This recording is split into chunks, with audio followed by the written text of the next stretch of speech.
You cannot know Jesus Christ, be around Jesus Christ, be introduced to Jesus Christ, and walk away the same. You can't do it.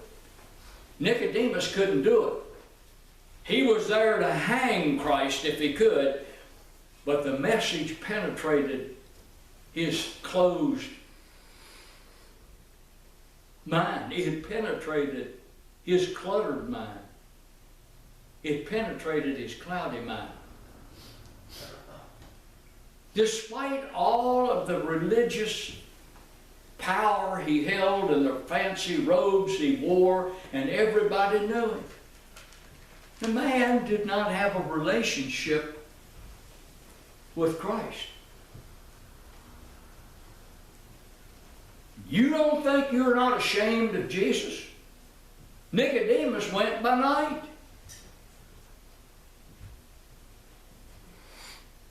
Think about that sometime when you are in the midst of having an opportunity to stand up for Jesus. Does your mind get cloudy? Sometimes silence is what? Shame on us when we do this. Going basically into the close of the message now. Jesus had a conversation with Nicodemus, and I'm going to fast forward this. And he told Nicodemus, he said,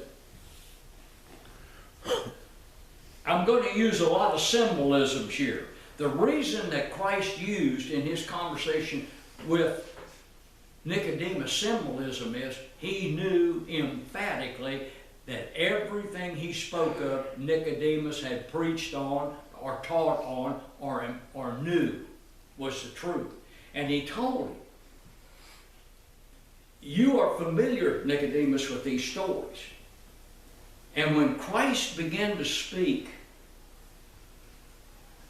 in terms of Nicodemus, as the children of Israel were being led from Egypt to the promised land, there was a time when they got disgruntled. Their minds got cloudy, cluttered, and closed. I sent serpents among them. You remember that? And the serpents began to bite them, and they were dying. Yeah. Doesn't take long for you to begin to figure out you're going to get hurt. And so they begged. Get God to do something. Get God to have mercy on us. Nobody wants to go to hell, but you can't wait forever.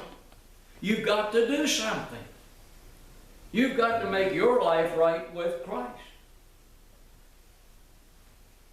And so God instructed Moses, you take a pole. Now we're talking about 1.5 million people. Are you with me? Pretty big pole. And you put a serpent on top of that pole, and you raise it among those people, and you have them look upon that serpent, and they will receive healing. Amen.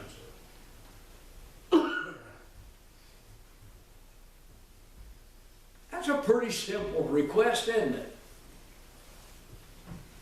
But when it comes down to the truth of it, that don't make any sense. You gonna be honest with me? Because you're not stupid. Why would God do something like that?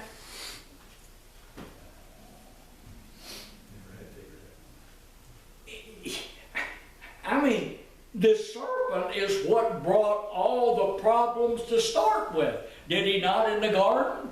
Amen. Closed mind, cloudy mind, cluttered mind. See, you're starting to think for yourself, you get in big time trouble. Now,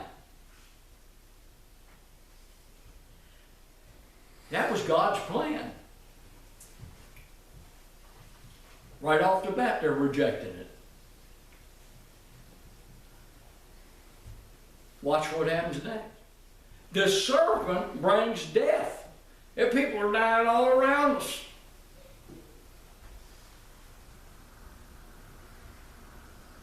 Today, I don't want you to miss the meaning of this difficult message. Every head bowed and every eye closed. Listen to the prayer. Now, Father, today, please do not let us miss the meaning of God's symbolic representation of a serpent or a snake that hangs from a pole. It's a very simple symbolism. It simply indicates to us that we've been bitten by sin. And that we're going to die unless we look in obedience and trust of what Jesus Christ can do for us. Jesus is the one that's going to be lifted up on a pole as a sacrifice for you and I today. And this is going to make it possible for the new birth because a price was paid for my sinful condition and yours. If you and I will just look to Christ. Simple request, believe and trust.